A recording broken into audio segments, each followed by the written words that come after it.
What's going on YouTube? Today I got a video showing my graphics settings for Warzone 2.0. It seems like every day I'm going over my graphics settings for my friends and letting them know what to do and where, and I figured I'd just make a video for it. This video is going to show how to get the highest FPS possible while maintaining a good quality of game. So there's ways to make the game quality look better. There's ways to get a little more FPS. This is what I think is the perfect combination of those two. So this benchmark report behind me is when I'm not running OBS or Streamlabs and it's just the game running, I'm getting 219 FPS average and everything looks good. I will go into my OBS settings for recording. I will show the difference between OBS and Streamlabs if you're a streamer and you're curious which one's better for FPS for Warzone 2, and a couple other hidden settings that I've done that could help you out with your FPS. So let's get into it. All right, so first thing I want to get into are the settings for OBS Studio. I also use the same settings in Streamlabs for my output. So regardless of which one you're using, these are kind of the settings that I found the best. For the encoder, you always want to use the NVIDIA NVENC. Don't use your software or your CPU or whatever. Always use your GPU is what I found to be the best. For recording, you want to record in MKV. If you record in MP4, I'm pretty sure if your stream crashes or something happens, you lose that recording. So make sure it's on MKV. You can remux it to MP4 later. Bitrate for recording is higher than streaming. And I found 10,000 to be just as good quality. I've tried it at like 20,000 and it does use a lot of memory and you lose a lot of FPS. So as you can see, when I ran the benchmark report using my OBS to record, these are the results that I got. I have 182 FPS average as compared to that 219 FPS average. So streaming and recording do bring that FPS value down a little bit, but it's still above my monitor's refresh rate, which is 165. So I'm good there. However, if I use Streamlabs to record, this is what it looks like, and I'm getting 157 average. The lows are 10 to 15 FPS lower. So if you're trying to decide between Streamlabs or OBS Studio, I would 1000% recommend OBS Studio. Streamlabs is cool and it's convenient, but OBS as a whole just runs way smoother and performs better. All right, now I'm gonna get into the graphics settings on Warzone 2. First thing is, if you're a streamer and you have a second monitor, I would recommend borderless just because the ease of going from one screen to the other. It's much better than going on exclusive. However, if you want that little bit of boost in performance and FPS and like maybe a little bit less latency, then I would go full screen exclusive. I just prefer borderless. There's not that big of a difference between FPS and the latency issues that I believe is noticeable to have to restrict myself from being able to go from one screen to the other. Secondly, make sure your display monitor is the correct monitor and your display adapter is the correct GPU that you're using for the game. If you go on full screen exclusive, it lets you adjust the refresh rate and the display resolution. Just make sure these match what your monitor is and what you want your output to be. Dynamic resolution off, aspect ratio automatic. I believe you only change this if you have a widescreen monitor. VSync off, VSync menus off. Custom frame rate limit, you go custom, show more. And what I do, so my refresh rate is 165. I go 170.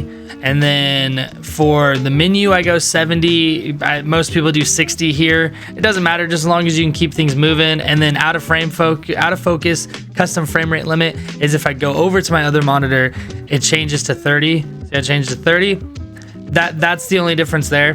So that's what I recommend. I just have it on 70 because I'm different. I don't know. You can put it to 60, 100, whatever, just so your GPU doesn't work harder than it needs to be when you're just in the menus.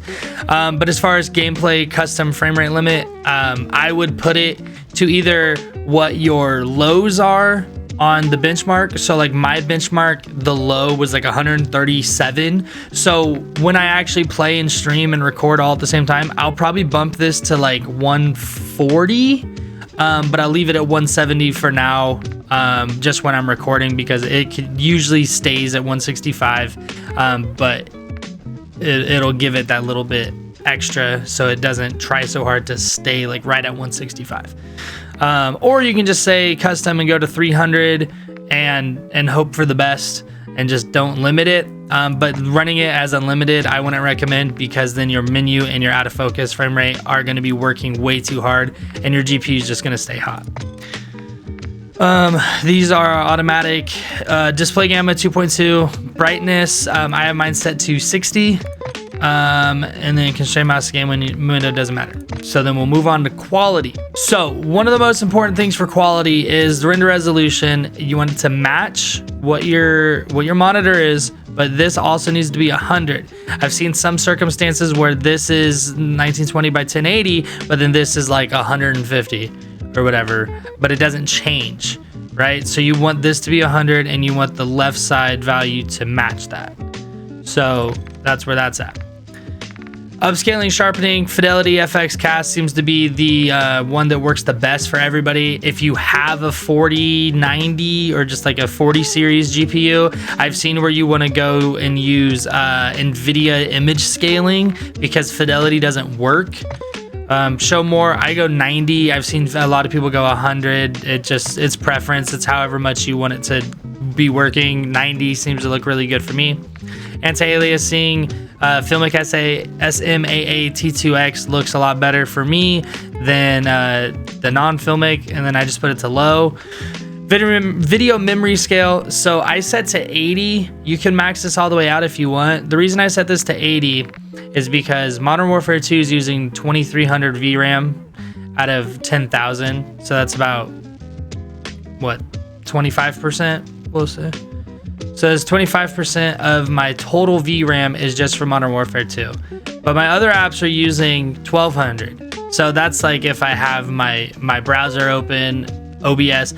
But I believe OBS uses about 700 on its own. So about 7%. So I just like to leave that little extra like 20% window just in case my OBS needs to run more or I do open my browser. Something like that.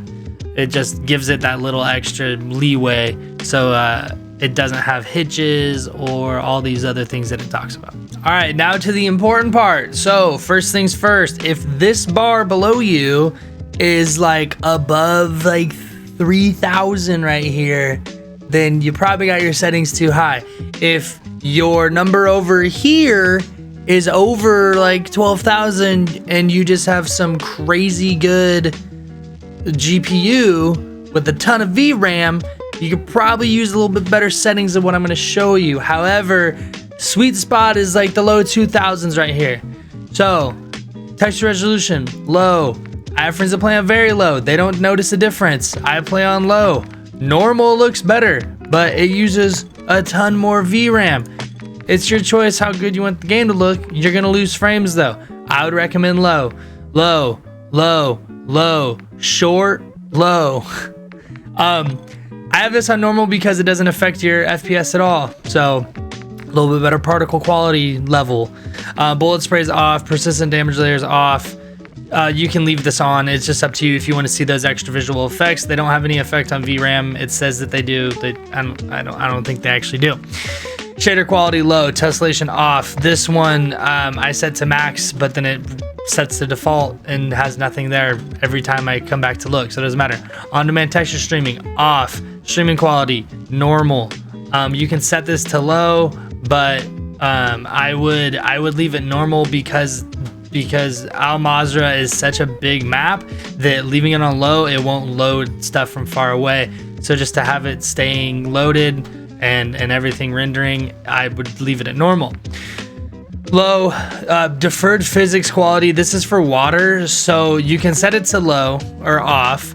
However, if you set it to high, you can see through the water a lot better.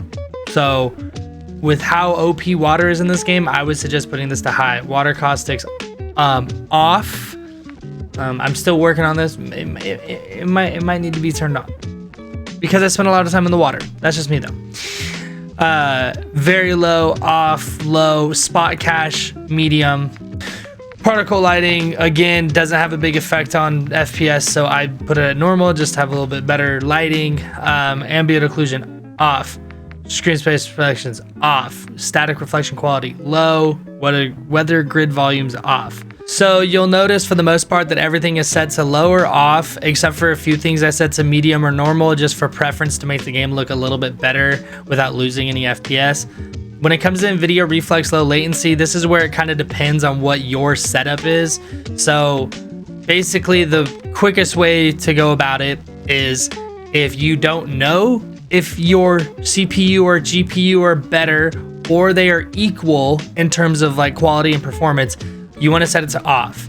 If your CPU is better than your GPU, set it to on. And if your GPU is better than your CPU, set it to on plus boost. This one might take you a little bit to do benchmark reports to figure out which one runs better, and I would recommend doing that. However, I have mine set to on. I would normally have it set to off, but since I'm streaming and recording usually whenever I play, my GPU is using resources in OBS, which makes my CPU better. So I set it to on. Depth of field off, world motion blur off, weapon motion blur off. There's no reason you should have any blur. Film grain I have set to 0.20 because I like to have a little bit of grain. You could probably just leave this at 0 and it'll look good. So as far as the view goes, FOV's preference, I have mine set to 107. ADS field of view affected, weapon field of view wide. This will make your gun smaller and take up less of the screen. I would recommend it.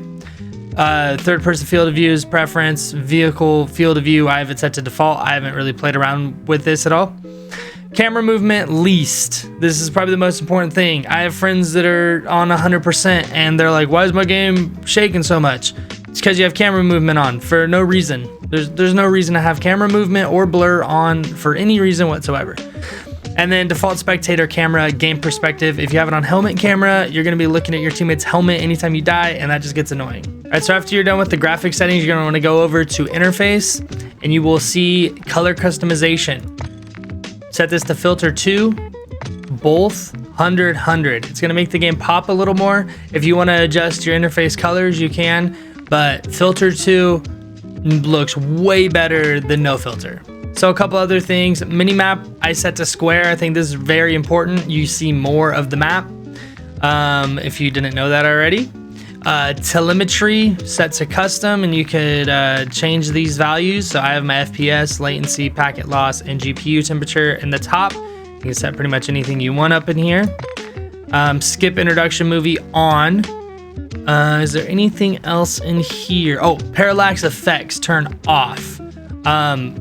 This just will not have 3D effects in the menu and won't use as many resources. It doesn't matter for gameplay, but there's no reason to have it on. So turn that off. I have center dot on, so I always know where the center of my crosshair is. And that is it for stuff within Warzone 2 to boost your FPS. There is a couple other settings within Windows that you can change, and I'll show you them now. Sorry for the flashbang that just happened. I know the screen is very bright. I apologize.